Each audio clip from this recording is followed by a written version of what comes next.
Hey guys, this is Laura with Laura Identic Astrology, and I'm here to give you the astrological update for December 23rd through the 29th, 2019. Hopefully you guys can see me. It's pretty bright out here. So we don't really have anything going on Monday, so I'll start off with Tuesday the 24th. We have the Sun in Capricorn making a trine to Uranus in Taurus. So, this is when we're in Capricorn season. We're past the winter solstice. Days are finally getting longer. The Sun in Capricorn wants us to make commitments, that we're going to take certain things seriously and work towards our goals to elevate us. And Uranus in Taurus wants us to break free from the conventions in things like food, agriculture, and how we relate to our material world. So remember, Uranus is the planet of freedom and of independence and authenticity. It's also the planet of disruption, surprises, radical changes. But usually with a trine, more of the positive components of Uranus comes out. And the Sun in Capricorn is a little bit opposite to Uranus. Capricorn is more about stability, about being grounded, about convention and tradition, time, age.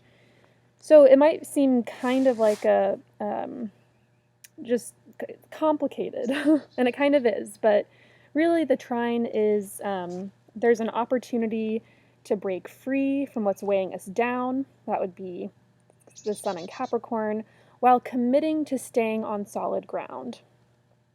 So that's Capricorn there as well. Breaking free is the Uranus part. So this is a good day to do something that's out of the norm, to take a chance and shake things up a little bit, to be your authentic self. You might have some sort of unexpected opportunity come your way, depending on where this is happening in your chart. So overall, I would say it's just a really great day, and the moon is in Sagittarius anyway, so it's pretty adventurous day, I would say. So Wednesday the 25th, this is Christmas, obviously, and we also have a new moon solar eclipse happening at 4 degrees 7 minutes of Capricorn. This is happening around 10:13 p.m. Mountain Time. So remember, new moons are times of planting seeds, of creating intentions, of kind of putting out there that which we want. The thing about solar eclipses, though, is that solar eclipses and eclipses in general make things happen. They kind of cause changes or disruptions in our lives. And solar eclipses especially are about new beginnings, about a change coming into your life that would be the start of something new. So it's kind of similar to what you would do with a new moon anyway.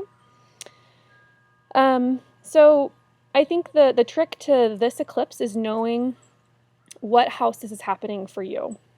So if you know how to find your birth chart, you can go to astro.com and then click on the free horoscopes tab.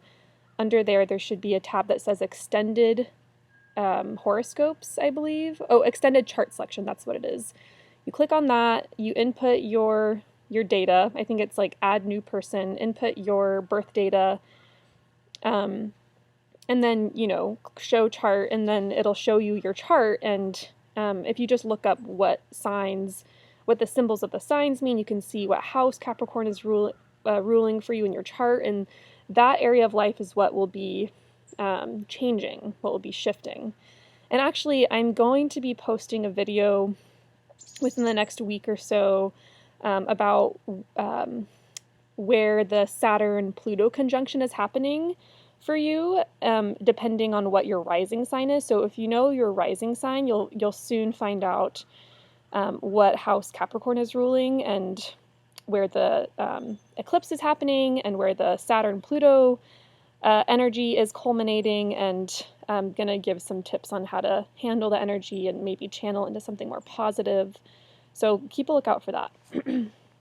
But remember, Capricorn's all about commitment, security, ambition, starting something new, but thinking about the sustainability of it. So yeah, it's a pretty big deal. Solar eclipses, eclipses in general are a big deal. So that's exciting. So that's Wednesday, 25th. Friday the 27th, we have the Sun making a conjunction to Jupiter in Capricorn. This is what's called a cazimi, when a planet is in the heart of the Sun.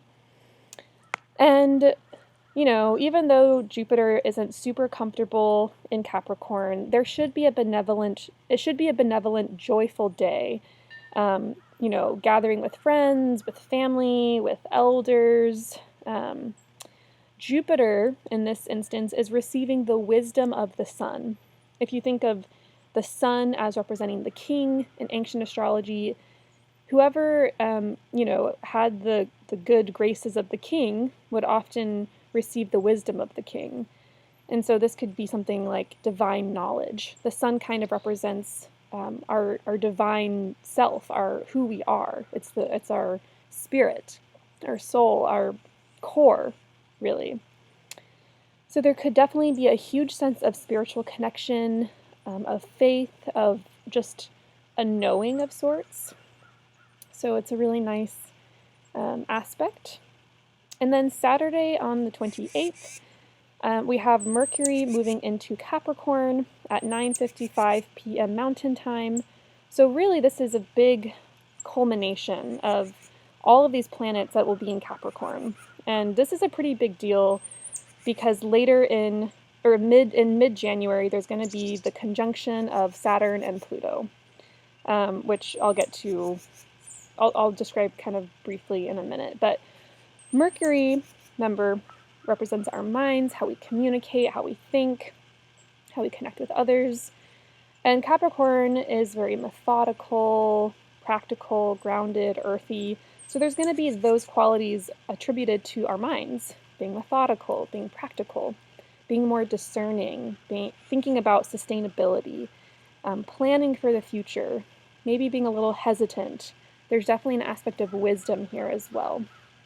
So that's pretty much the last aspect of the week. But yeah, so there's this buildup of all these planets in Capricorn.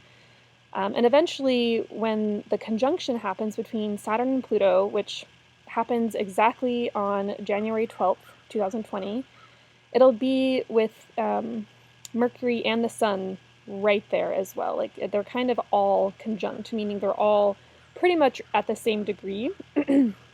Saturn and Pluto are at the exact same degree.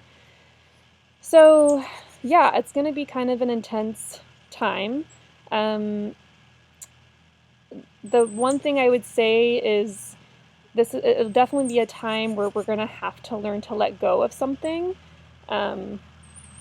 instead of something being taken from us. There's that kind of dichotomy. But once again, I'm going to do a whole video on the Saturn-Pluto conjunction.